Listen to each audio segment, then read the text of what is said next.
aynu ku bilownay qaramada midoobay oo shaacisay in maalin kasta kumanaan ruux ay isaga barakacaan dalka Burkina Faso. In ka badan 4,000 oo ruux ayaa lagu qasbaa in maalin walba ay ka barakacaan guryahooda oo ku yaala dalka Burkina Faso, sida ay ku waramaysa qaramada midoobay. Dadkan ayaa baxsad ka ah dagaalada sii kordhaya ee dalkaasi ka geysanayaan kooxaha hubeysan, kuwaasi oo badankoodu ay wax ka soo gaaraan dadka shacabka. War-saxaafadeed ka soo baxay hay'adda qaramada midoobay u qaabilsan dhanka qaxootiga UNHCR ayaa lagu sheegay in ka badan 700,000 oo ruux ay barakaceen 12 bil ee la soo dhaafay, kuwaasi oo 150,000 oo ka mid ah la sheegay in ay barakaceen 3 bil ee aynu soo gudubnay. Dhinaca kale, madaxweyne Erdogan oo xaaladda Suuriya kala hadlaya hogaamiyaasha dalalka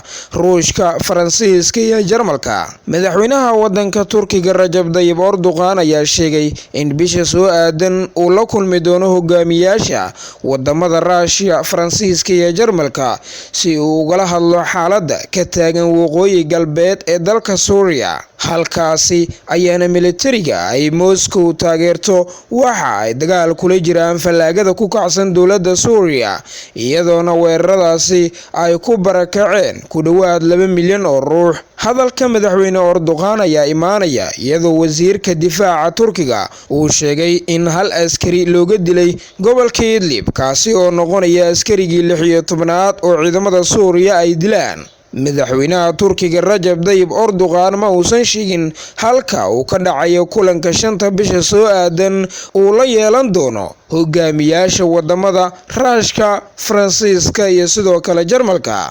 Hogaamiyihii hore ee fallaagada South Sudan oo loo dhaariyay madaxweyne ku-xigeenka Suudaan. Munaasabadda Maajar lagu dhaariyay ayaa ka dhacday aqalka madaxtooyada dalka South Sudan ee ku taala magaalada Juba. Munaasabadda Maajar xilka lagu dhaarinayay waxaa goobjoog ka ahaa madaxweyne Salva Kiir iyo madaxa golaha madaxa bannaan ee Suudaan Abdul Fattah al-Burhan. 3 madaxweyne ku-xigeen oo kale oo uu yeelanayo dalka South Sudan ayaa sidoo kale lagu dhaariyay. Madaxweyne ku-xigeenada saddexda ah ee dhammaan la dhaariyay waxaa ka mid ah xaaskii madaxweynihii hore ee Johan Graf ee Rebecca Graf. Madaxweyne ku-xigeenka kalena waxa uu ka imaanayaa isbahaysiga xulafada mucaaradka ee isbahaystay, balse weli xulafada iskama aysan waafaqin cidda ay xilkaasi u dhiiban lahaayeen. Dhinaca kale, Talyaaniga oo xadidaad adag ku soo rogay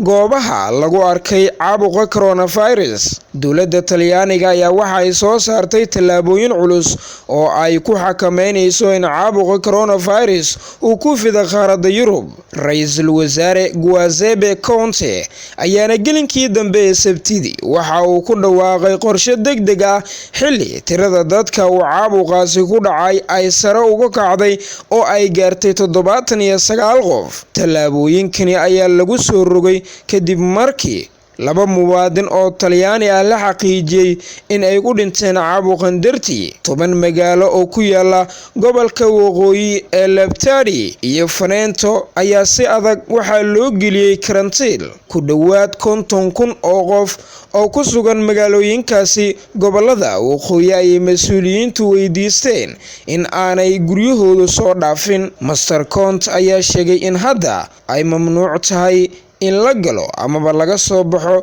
deegaanada uu cudurkani ka dilaacay haddii aanan qofna la siin ogolaansho gaar ah. Waxaa dhammaan la joojiyay dhammaan dhaqdhaqaaqyada iyo goobaha ay dadku badan isugu yimaadaan sida iskuulada iyo ciyaaraha ee deegaankaasi oo ay ku jiraan ciyaaro ka tirsan horyaalka Talyaaniga ee Serie A oo la qaban lahaa maanta oo Axada. Booliiska ama haddii loo baahdo ciidamada qalabka sida ay tahay in ay xaqiijiyaan in shuruucdaasi sida ay tahay loo fuliyo. Ugu dambaystiina, qaramada midoobay Afghanistan 3,400 oo qof ayaa ku dhintay sanadii tagtay ee 2019. Qaramada midoobay ayaa Sabtidii shalay sheegtay in colaadda dalka Afghanistan ay ku dhinteen 3,400 oo qof ayna ku dhaawacmeen 7,000 oo kale sanadkii aynu soo gudubnay ee 2019. howlgalka qaramada midoobay ee Afghanistan ee la soo gaabiyo UNAMA ayaa ku eedeeyay kooxaha Taliban,